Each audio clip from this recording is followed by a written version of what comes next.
SML podcast, Playing the Field Journal 007. Today we are co-hosted by Rollin Rolls Royce, whatever the fuck his name is. Let's go, buddy. What's going on?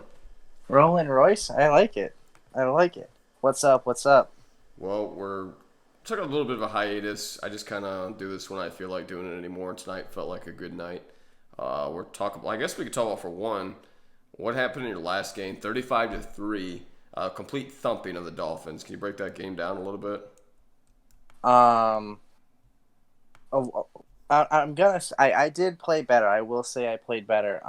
He did have like a 57 overall quarterback in there, so that definitely didn't help. Yeah. Um, The stats are not kind to you.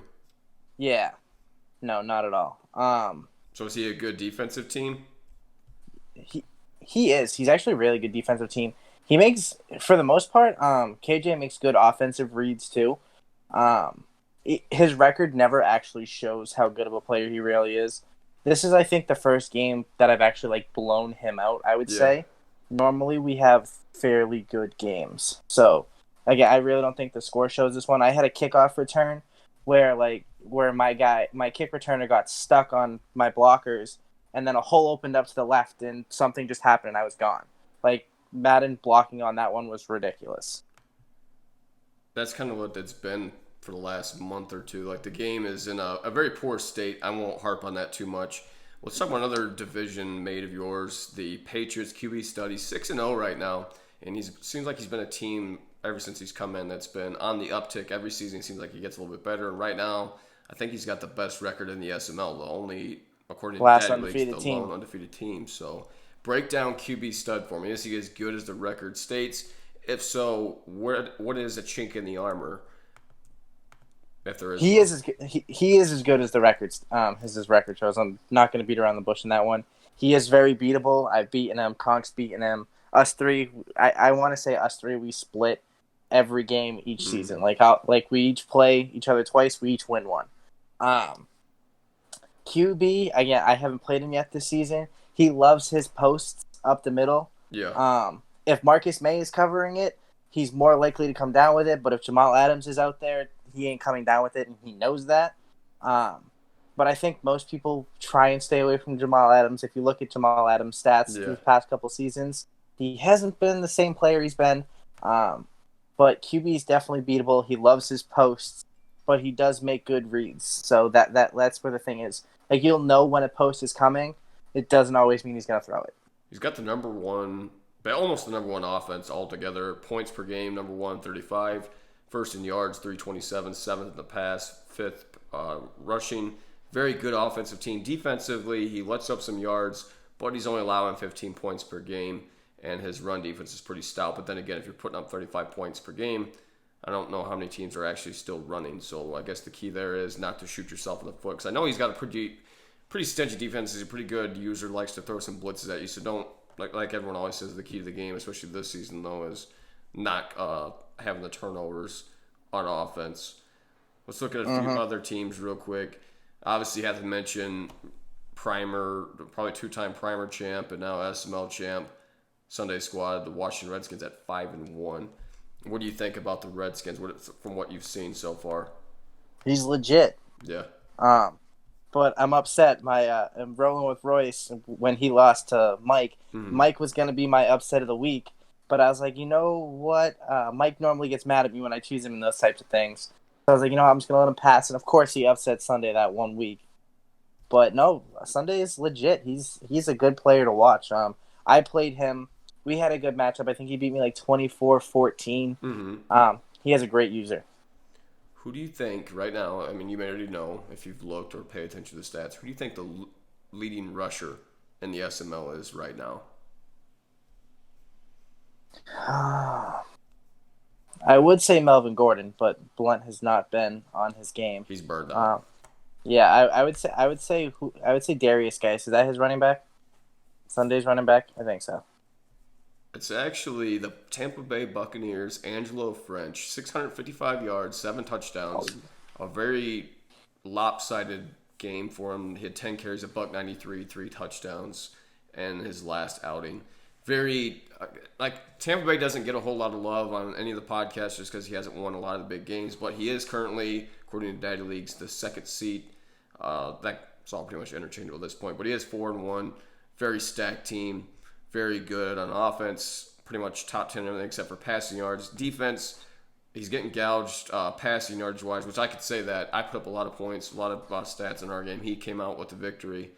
But he's got a very difficult offense to stop, and he's got a lot of weapons. Mike Evans, Devin White's on defense, but very good team there in Tampa. What do you think about the Bucs? He's definitely a good player. I played him a couple seasons ago. He beat me on a last-second touchdown, but that was before he had Angelo French. I forgot about him. Last year's SML MVP. Freddie Golden sucks. Just gonna throw that at you, meats. Angelo French is better, but yeah, Noel, right? Noel's I think it's Noel. Yeah. Noel's a way better player than what his record normally shows. He had a couple off seasons, but I think he's back for the last 2 remaining seasons, whatever we do left in the SML. I got another surprise stat for you, and I doubt you'll guess it. The leading receiver right now is who? I think I lost. I would say Mecole Hardman just because I hate Conk and that's all Conk throws to. Mm-hmm. But I don't think it is. I don't know who it would be. Surprised everyone here. Introducing from Michigan, 6'1", 232-pound, second-year man out of Michigan, Frank Rudolph from the Detroit Lions. He's having a really good start to the season. 29 catches, 650 yards, and 6 touchdowns. Not really a name, not a household name anyway, but he's been putting up very consistent stats.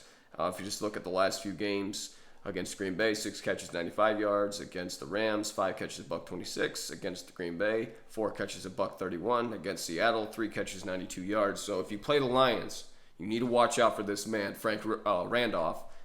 He's a beast. Wow. Yeah, and that's not a name that you would guess. I mean, if you look at the other guys out there, you got Tyreek Hill coming in second with 600 yards, but doing it a little bit differently, only 20 receptions.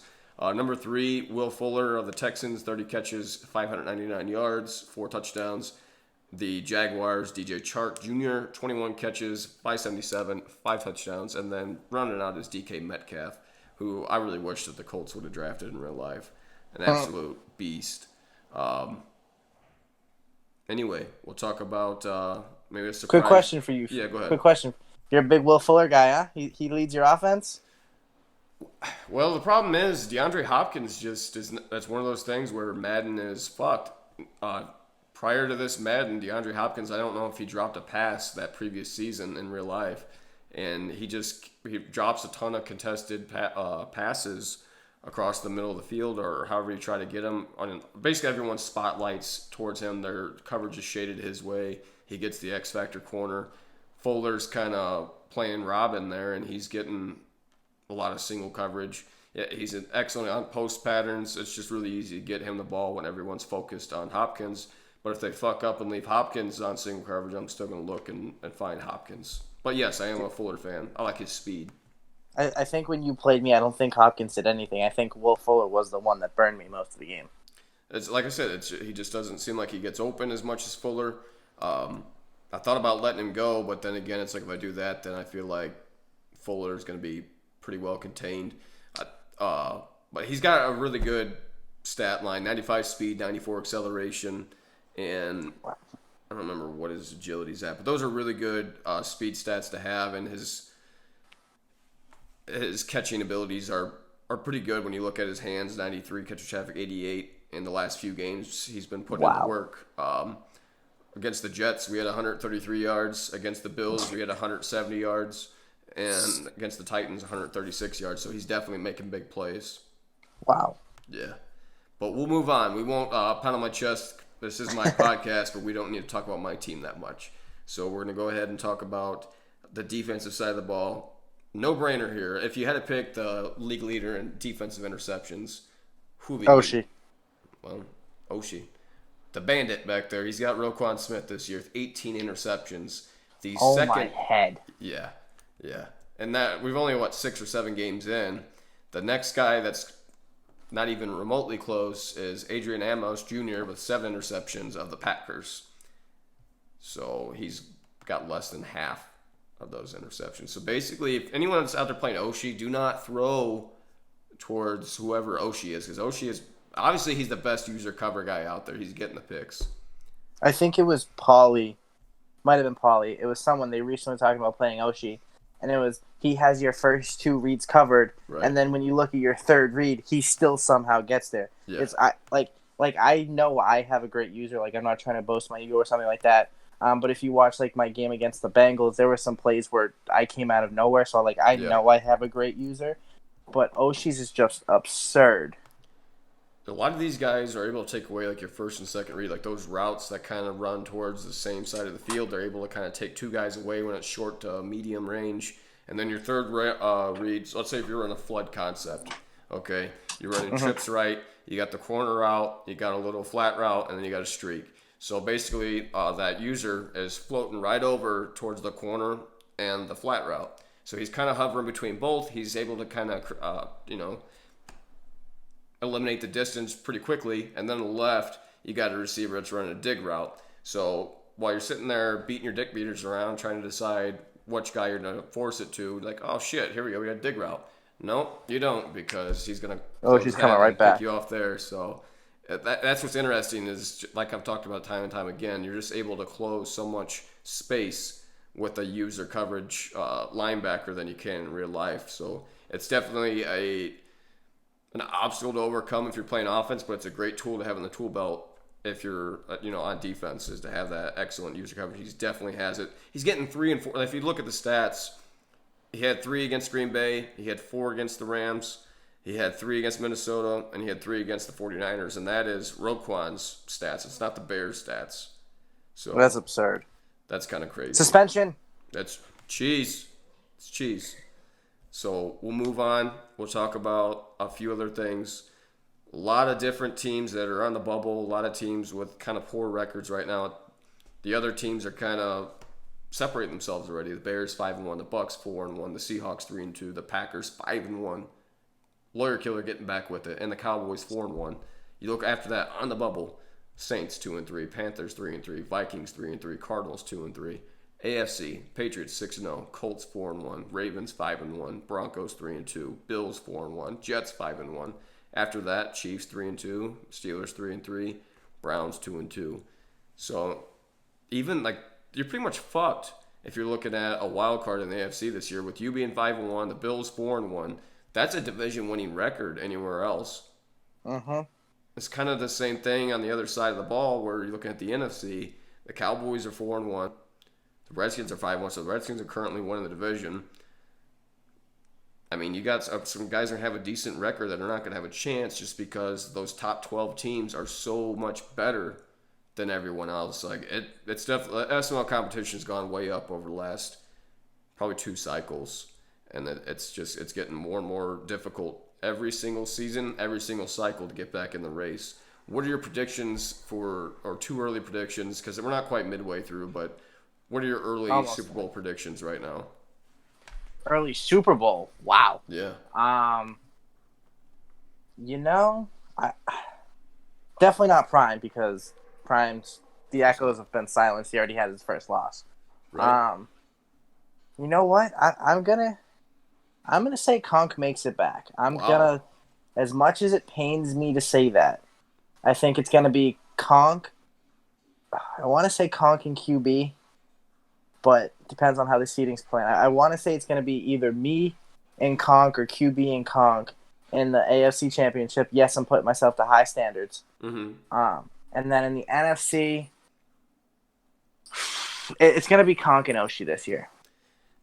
Well, I played Sunday Squad in the Primer playoffs. Was not close. I mean, that team needs a quarterback so bad. Like, I like my Primer squad much better than the Texans. I like the little bit better.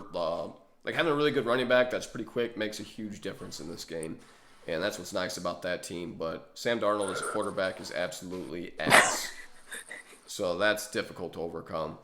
But anyway, it was a Tom and Jerry GIF or GIF, whatever you call it, and he bent me over and just spanked me in that game. And I've seen him blow through the competition. It would not surprise me at all to see Sunday Squad back in the Super Bowl. And I always got to count my horse until he's out of the race. So I'm gonna go right now. The Colts are 4-1. He's doing his thing. So I'd say Colts and Redskins in the Super Bowl. I think that would be a great Super Bowl. And because really, I mean, in terms of talent, like there's only one player that's really good enough to take him. I don't think anyone else that plays Sunday Squad is going to be able to beat Sunday Squad the way that he's played since he's come in. I think he's that good. And that dude, I mean, he plays.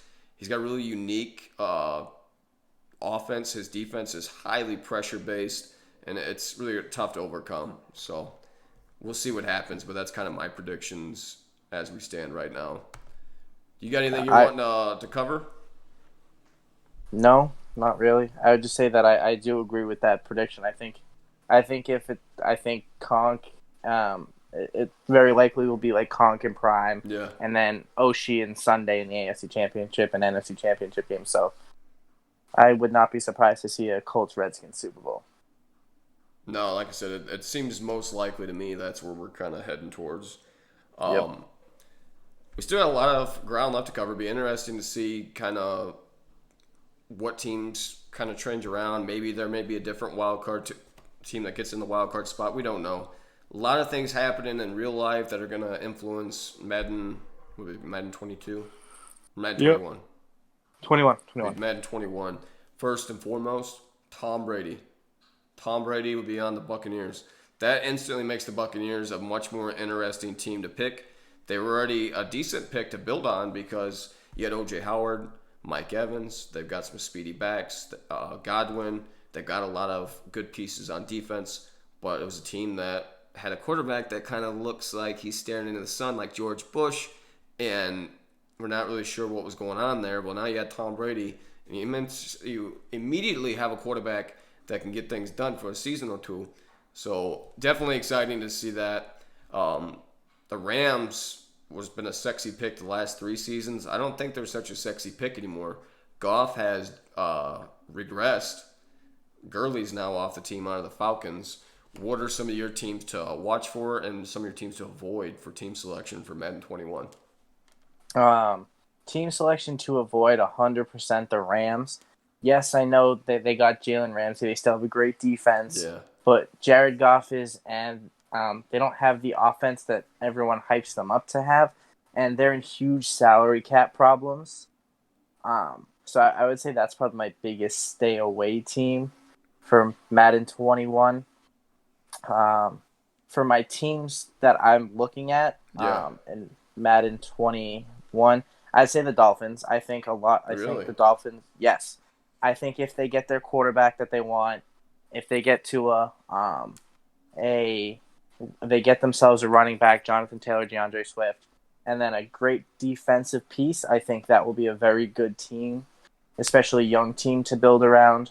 The Bucks, I think the Panthers, especially with the pickup of Robbie Anderson, you have now Christian McCaffrey, DJ Moore, Curtis Samuel, and Robbie Anderson, which is just basically everyone with at least 92 speed and Madden ratings. Yeah. That'll be a good team to use. No Luke, no Cam. So that's I'm kind of hoping interesting now to see what they do. Isaiah Simmons falls, but it's very unlikely.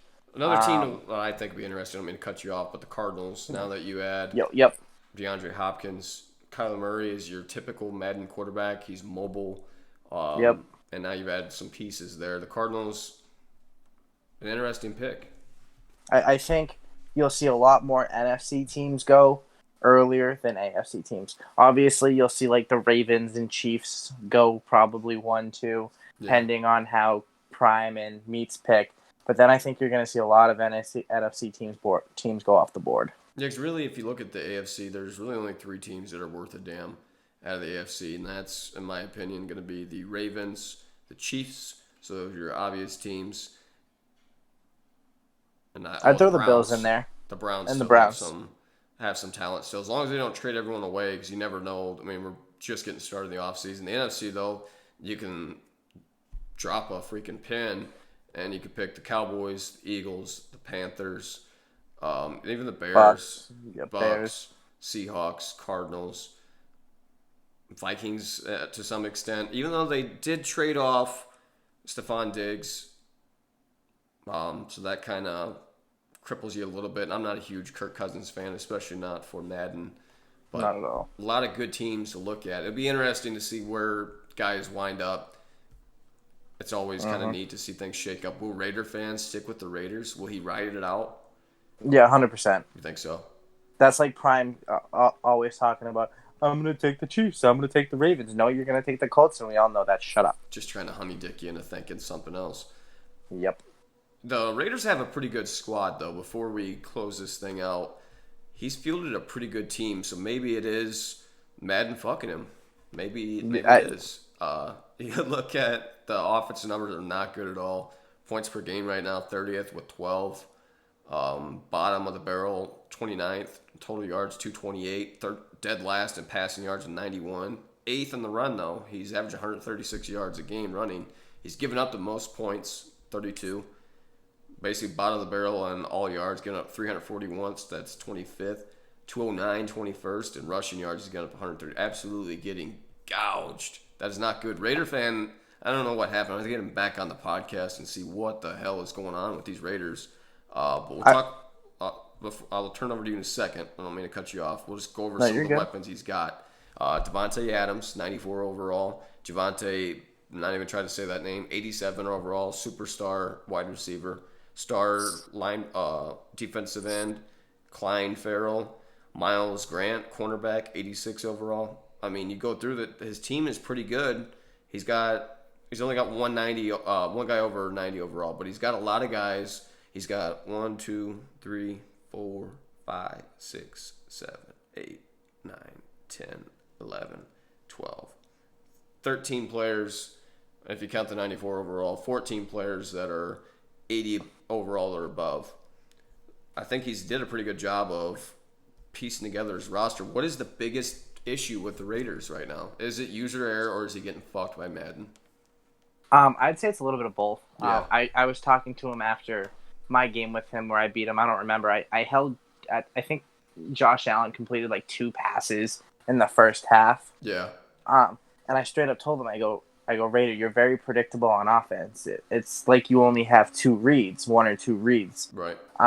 There were multiple plays. I want to say at least 10 to 15 where he almost got picked off, but then you could see how wide open his check down was. I told him that after the game. I go, Raider, if you start hitting your check down much more, you're going to open so much more space and get so many yards. So on offense, I want to say it's user error, but like on defense and things like that, I want to say he does get fucked. Yeah, it's really easy to play good defense, and you only have so much time for your defenders to hold their coverage before it eventually breaks down. Or simply put, I have a lot of guys. I don't remember if it was you. I mean, it's basically every game I play where there's at least one play a game where, and everybody has that, where the safety defensive back just stands there and never makes a break for the ball. I also see, though, when I'm on offense where the cornerback, let's say, like on a post pattern, I've had this happen where my receiver has inside position. Somehow the cornerback or safety gets around the receiver and makes a play on the ball. Like, that's not going to happen. Like, I threw that. It's supposed to be thrown inside. Somehow it's thrown to the receiver, not further inside, even though I'm throwing it inside.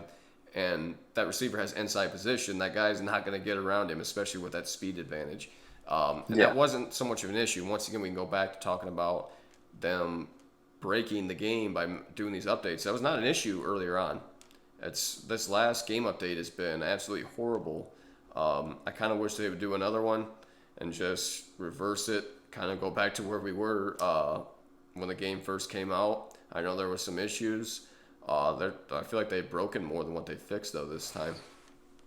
Yeah. Like with corner routes or things like that, when you have a defender perfectly in place and he doesn't go for the ball, he just stands there. Yeah. Like I'm not saying he could jump up and pick it off, but it's easy for him to get up and at least get like a hand on it and swat it. He'll just stand there and do nothing. Yeah. So like I do agree that like these last couple updates have really screwed like the gameplay. Yeah, and like I talked about before, they've got like the blitz. You made pass protection basically only lasts for 2 or 3 seconds before someone's coming through, unless you're bringing extra blockers in. They eliminated halfback screen like 2 seasons ago. Like, it basically works 10 to 20% of the time. Like, you can get a completion now, but you're not getting those big gains that you used to get, especially against the blitz, which that would basically it would neutralize the blitz. It'd make guys more honest. There's only certain screens that work, and those are the screens that guys are abusing. You'll see that the swing screens where they're motioning the halfback or wide receiver around and hitting that. I've seen that, especially in the primer.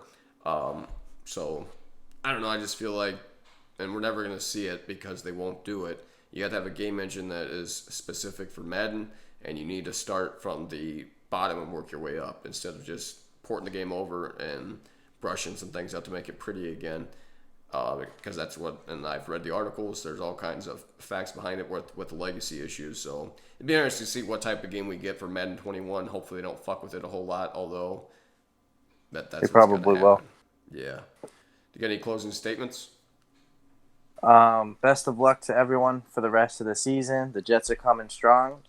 Better watch out. Hope you guys enjoyed this podcast. We were rolling around with Rolls Royce today. Let us know who you want to see back on the next podcast. Maybe we get Royce and Raider back on it. Hopefully you enjoyed it. We're going to cut it off. We're now over 26 minutes. Thanks for watching. If this is your first time, hit the subscribe button. If you're interested in joining our league, check us out, sidmadleague.com, daddyleagues.com/SML. Check us. Our spinoff league is daddyleagues.com/SMLP for the primer. We've got a few spots open, I believe, on that. SML doing a great job. It sounds like we're getting ready to advance within 24 hours of the last one. Primer, not so much. I mean, then again, we don't have all the teams filled, but primer is a lot more slow when it comes to getting the games in. We're definitely lacking in those areas, but at the same time, it's a developmental league and it's kind of slow growth. Hope you guys enjoy it. Let me know what you think in the comments, or let us know on GroupMe what you want us to talk about in the next show. Have a good one.